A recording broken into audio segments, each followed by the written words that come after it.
پیغمبر کو بطور انعام کے، بطور نعمت کے بیان کرتے ہوئے فرمایا، اے میرے پیغمبر الم یجدک یتیما فآویٰ، اے پیغمبر ہم نے آپ کو یتیم نہیں پایا کہ پھر ہم نے آپ کو سہارا دے دیا، ووجدک ضالا فہدیٰ، اے میرے پیغمبر آپ اونٹنی تلاش کرنے کے لیے نکلے تھے، پھر اس کے بعد آپ سے راستہ گم ہو گیا تھا، فہدیٰ، میں ہی تو وہ خدا تھا جس نے آپ کو سیدھا راستہ بتایا کہ آپ واپس مکہ کے اندر آ گئے، ووجدک عائلا فأغنیٰ، آپ کے پاس تو مال ہی کیوں نہیں تھا، آپ تو یتیم پیدا ہوئے تھے، آپ کی تو کوئی جائیداد ہی نہیں تھی، پھر ہم نے آپ کو مالدار کیا، فأغنیٰ، اور آپ مالدار ہو گئے۔ اللہ رب العزت کی ذات نے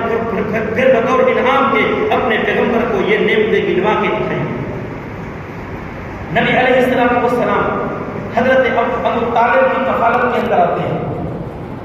ظاہری اعتبار سے آپ دیکھیں تو یہ کفالت حضرت ابو طالب نبی علیہ السلام کی فرما رہے ہیں، لیکن حقیقت میں معاملہ الٹ ہے، ابو طالب کفالت نہیں کر رہے، حقیقت میں کفالت نبی علیہ السلام اپنے چچا حضرت ابو طالب کی کر رہے ہیں۔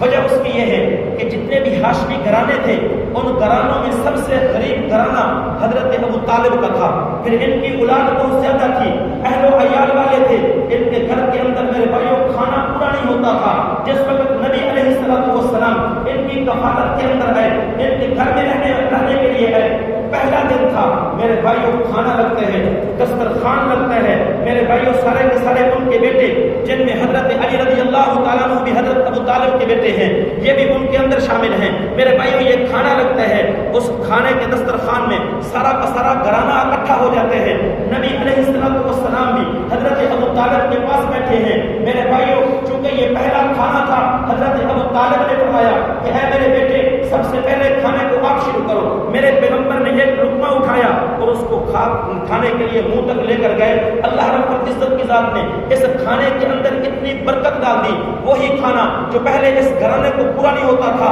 کم ہو جاتا تھا، اب وہ کھانا میرے بھائی انہوں نے پیٹ بھر کے کھا بھی لیا، ابھی تک بھی وہ کھانا اس طرح بچا ہوا ہے۔ حضرت ابو طالب پہچان گئے کہ یہ ساری کی ساری برکات میرے کسی بیٹے کی ہیں، پھر اس کے بعد اس وقت تک کھانا شروع نہیں کیا جاتا تھا جب تک کہ نبی علیہ السلام دسترخوان پر موجود نہیں ہوتے تھے۔ انہوں نے اپنی بیوی حضرت فاطمہ بنت اسد، میرے بھائیوں بڑی نیک خاتون تھی،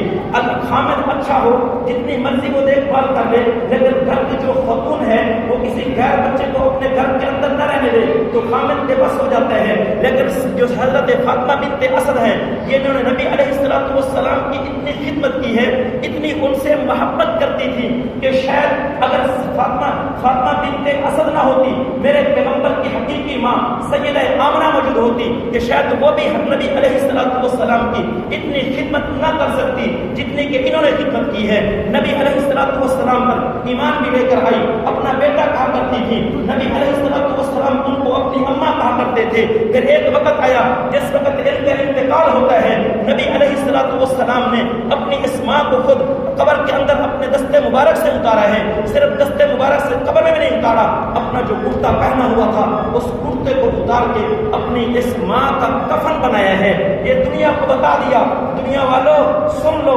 حقیقی ماں نہیں ہے بلکہ یہ وہ ماں ہے جس نے صرف پرورش کی ہے، حقیقی پرورش بھی نہیں کی۔ میرے بھائیوں 8 سال تک بچہ بے نیاز ہو جاتا ہے، اکثر کام خود کر سکتا ہے، تھوڑی بہت جس کو آپ کہیں کہ دیکھ بھال کی ہے، اللہ رب العزت کی ذات نے دیکھ بھال کی ہے، تو میرے پیغمبر کی ذات نے ان کی عظمت کو، ان کی فضیلت کو اجاگر کرنے کے لیے دنیا کے بیٹوں کو بتا دیا کہ ماں کی یہ عظمت ہوتی ہے کہ ان کی کس طرح دیکھ بھال کی جاتی ہے، کس طرح ماں کو قبر کے اندر اتارا جاتا ہے، کس طرح ان کی عزت کی جاتی ہے کہ اپنی جو چادر ہے، اپنا جو کرتا ہے جس کی اللہ رب العزت کی ذات قسمیں کھاتی ہیں، ان کی بھی اس کرتے کو بھی ان کا کفن بنا دیا جاتا ہے۔ میرے بھائیوں حضرت ابو طالب رضی اللہ تعالیٰ عنہ نبی علیہ السلام کی کفالت کر رہے ہیں۔ میرے بھائیوں کھانا جب اس کو آتا ہے اس وقت تک شروع نہیں کیا جاتا جب تک کہ نبی علیہ السلام دسترخوان پہ موجود نہیں ہوتے۔ انہوں نے اپنی بیوی کو یہ وصیت کر دی تھی کہ کھانا کثیر نہ بنایا کرو، لیکن جتنا بنانا ہے وہ اچھا بنایا کرو، اس لیے کہ اب ان کو اندازہ ہو گیا تھا کھانا اگرچہ تھوڑا ہوگا لیکن جب میرے پیغمبر کے، جب میرے اس بیٹے کے ہاتھ لگیں گے اللہ رب العزت کی ذات اس کے اندر برکات ڈال دے گا۔ اور یہ میرے پیغمبر کا معجزہ تھا میرے بھائیوں، یہ معجزہ تھا۔ جب بھی کوئی کھانے کی چیز سامنے آتی تھی، جب میرے پیغمبر کو اس کو ہاتھ لگ جاتا تھا، اللہ رب العزت کی ذات اس کھانے کے اندر برکات ڈال دیتے تھے۔ حضرت ام سلیم رضی اللہ تعالیٰ عنہ حضرت انس بن مالک کی والدہ ہیں، مدینہ کے اندر قحط کی فضا ہے میرے بھائیوں، فاقے پہ فاقے چل رہے ہیں، نبی علیہ السلام کے پاس بھی کھانے کے لیے کچھ نہیں ہے۔ حضرت ام سلیم کے پاس صرف 2 روٹیاں کہیں سے آتی ہیں میرے بھائیوں۔ انہوں نے اپنے بیٹے حضرت انس کو بلایا، فرمانے لگی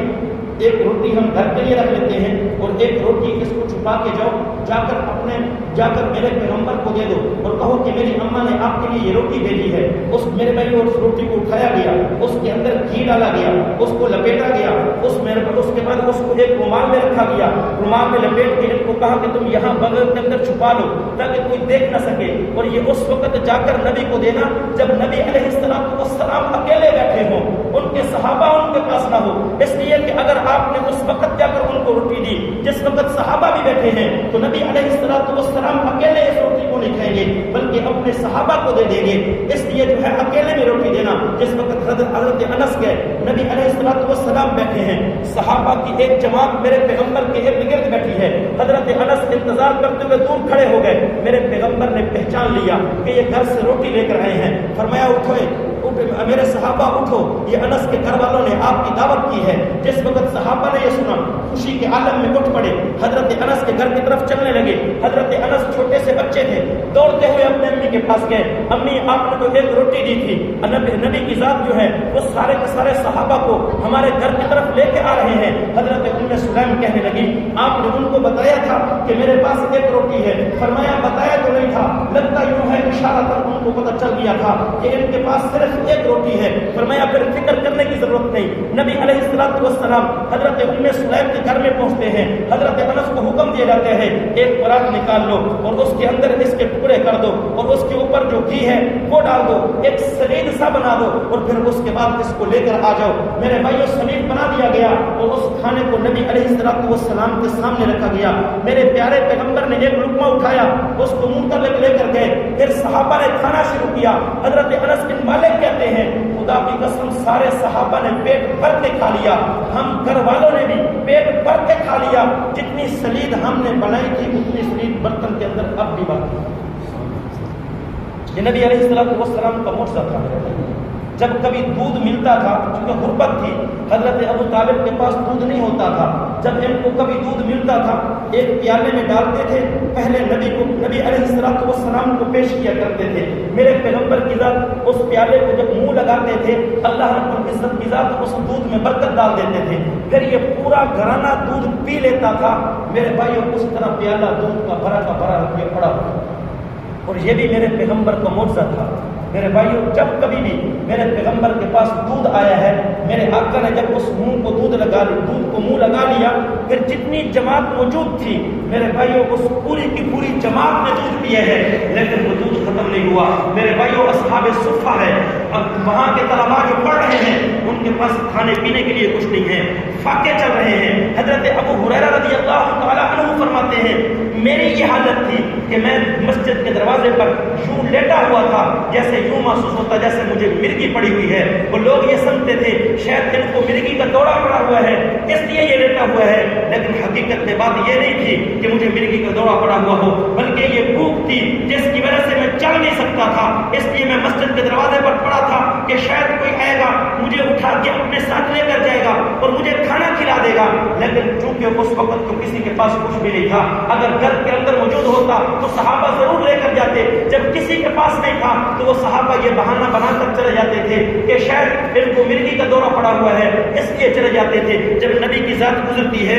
حضرت ابو ہریرہ رضی اللہ تعالیٰ عنہ وہاں بیٹھے ہیں، نبی کو پتہ چل گیا یہ بھوک کی وجہ سے ان کا یہ حال ہے، اپنے ساتھ لے کر گئے، اپنی بیوی سے پوچھا، حضرت عائشہ صدیقہ سے پوچھا گھر میں کھانے کے لیے کچھ ہے؟ فرمایا کھانے کے لیے کچھ نہیں۔ میرے پیغمبر بیٹھ گئے، حضرت ابو ہریرہ بھی بیٹھ گئے، اتنے میں ایک دودھ کا پیالہ جو ہے وہ نبی علیہ السلام کو بطور تحفے میں بھیجا گیا۔ جب میرے پیغمبر کے پاس آیا حضرت ابو ہریرہ فرماتے ہیں خدا کی قسم میرے دل کے اندر لالچ پیدا ہو گئی، میں نے یہ سمجھا کہ بس اب میرا کام تو بن گیا، کم از کم میرا پیٹ تو بھر جائے گا، لیکن جب تک میں یہ سوچ رہا تھا پیغمبر نے فرمایا ابو ہریرہ صرف تم تو بھوکے نہیں ہو، میرے اصحاب صفہ والے میرے مدرسے کے طلباء طلبا وہ بھی سارے کے سارے پیاسے ہیں، وہ بھی سارے کے سارے بھوکے ہیں، ان کو بھی ساتھ لے کر آؤ۔ حضرت ابو ہریرہ فرماتے ہیں میں حیران بھی ہو رہا تھا، پریشان بھی ہو رہا تھا کہ دودھ کا پیالہ ایک ہے، یہ اتنے سارے طلبا آخر ان کو پورا کس طرح آئے گا؟ یہ سارے کے سارے طلبا جب اکٹھے ہو گئے، میرے پیغمبر نے اس دودھ مبارک کو منہ لگایا، اس کے بعد حضرت ابو ہریرہ کو دیا، فرمایا اس کو پیو، اور پھر اس کے بعد ان سارے طلبا کو پلاؤ۔ حضرت ابو ہریرہ نے پیا، فرماتے ہیں میں نے سیر ہو کر پیا، پھر اس کے بعد سارے طلبا نے سیر ہو کر پیا۔ میرے پیغمبر نے فرمایا ابو ہریرہ اور پیو، میں نے اور پیا، فرماتے ہیں اس حد تک میں نے پیا کہ میرے ناخنوں کے نیچے جو جگہ تھی یہ بھی مجھے سیراب ہوتی ہوئی نظر آئی، اس حد تک پیا۔ پھر اس کے بعد میرے پیغمبر نے اس پیالے مبارک کو منہ لگایا، میرے بھائیو اس کے بعد جو دودھ ختم ہو گیا۔ یہ میرے پیغمبر کی ذات کا معجزہ تھا میرے بھائیو۔ میرے بھائیو میرے پیغمبر کی جو سیرت ہے کسی کے دسترس کے اندر نہیں ہے کہ وہ اس سیرت کو بیان کر سکے۔ 1400 سال کا زمانہ گزر چکا، بلکہ میں نے آپ کو بیان کرتے ہوئے بتایا کہ میرے پیغمبر کی سیرت میرے نبی کی پیدائش سے شروع نہیں ہوئی، بلکہ ابھی تک اللہ کی ذات نے حضرت آدم کو پیدا بھی نہیں کیا تھا، ان کی سیرت کا آغاز ہو چکا تھا۔ میرے بھائیو میرے پیغمبر کی سیرت کو بیان کرنے کے لیے بڑے بڑے مؤرخ آئے ہیں، تاریخ دان آئے ہیں، مفسر آئے ہیں، ہر ایک نے اپنے اپنے انداز میں سیرت کو بیان کرنے کی کوشش کی ہے۔ جب آخر میں میرے بھائیو اپنی بات پوری کرتے ہیں تو یہی کہتے ہیں لا یمکن الثناء کما کان حقہ بعد از خدا تو ہی قصہ مختصر، کہ آپ جس طرح آپ کی ثنا ہے اس طرح آپ کی ثنا بیان کرنا یہ کسی کے دسترس کے اندر نہیں ہے۔ بس ہم صرف اتنا کہتے ہیں خدا کے بعد سب سے عالی شان، سب سے مرتبے اور مقام والی آپ کی ذات ہے، اس کے علاوہ ہمارے پاس کوئی الفاظ نہیں کہ ہم آپ کی سیرت جو ہے وہ بیان کر سکیں۔ تو یہ ربیع الاول کے وسیلہ سے میں نے نبی علیہ السلام کی سیرت کا آغاز کیا تھا۔ میرے بھائیوں ابتدا میں نے کر دی ہے، اب میرے بھائیوں آپ پر لازم و ضروری ہے آپ گھر کے اندر سیرت کی کتاب خرید کر لیں، اور اس واقعے سے آگے میرے پیغمبر کی ساری زندگی موجود ہے، ایک ایک لمحہ میرے پیغمبر کی ذات کا محفوظ ہے۔ آپ اس کو پڑھیں میرے بھائیوں، اس کو پڑھ کے خود اپنی زندگی کے اندر بھی اپنانے کی کوشش کریں، اپنے اہل و عیال، اپنے جو علاقے والے ہیں ان کو بھی میرے بھائیوں اس کا درس دیں، تاکہ وہ نبی علیہ السلام کی سیرت کو پڑھیں اور سیرت کا عمل کرنے کی کوشش کریں۔ ایک بندہ ہے اس کو اپنے بارے میں اتنی معلومات رکھنا کوئی ضروری نہیں ہے میرے بھائیوں، جتنی معلومات نبی علیہ السلام کی ذات کے بارے میں رکھنا یہ ضروری ہے۔ اگر بندے کو اپنی معلومات نہیں ہے، اس کو اپنے باپ کے نام کا پتہ نہیں، اپنی ماں کے باپ کا پتہ نہیں، اپنے دادی کے نام کا پتہ نہیں، میرے بھائیوں چل جائے گا، کچھ نہیں ہوگا۔ کل قیامت والے دن اللہ کی ذات یہ نہیں پوچھے گے تیرے باپ کا کیا نام ہے، تیری ماں کا کیا نام ہے، تیرا باپ کیا کرتا تھا، تیری ماں کیا کرتی تھی، تیرے آباء و اجداد کیا کرتے تھے، لیکن میرے بھائیوں میرے نبی کی سیرت کے بارے میں پوچھا جائے گا کہ آپ نے نبی کی سیرت کو کتنا پڑھا، پھر اس نبی کی سیرت کو اپنی زندگی کے اندر کتنا اپنایا۔ اگر اپنایا ہوگا تو کامیابی ملے گی، ورنہ کامیابی مشکل ہے۔ دعا ہے خدا کی ذات عمل کی توفیق عطا فرمائے۔ وما علینا الا البلاغ المبین۔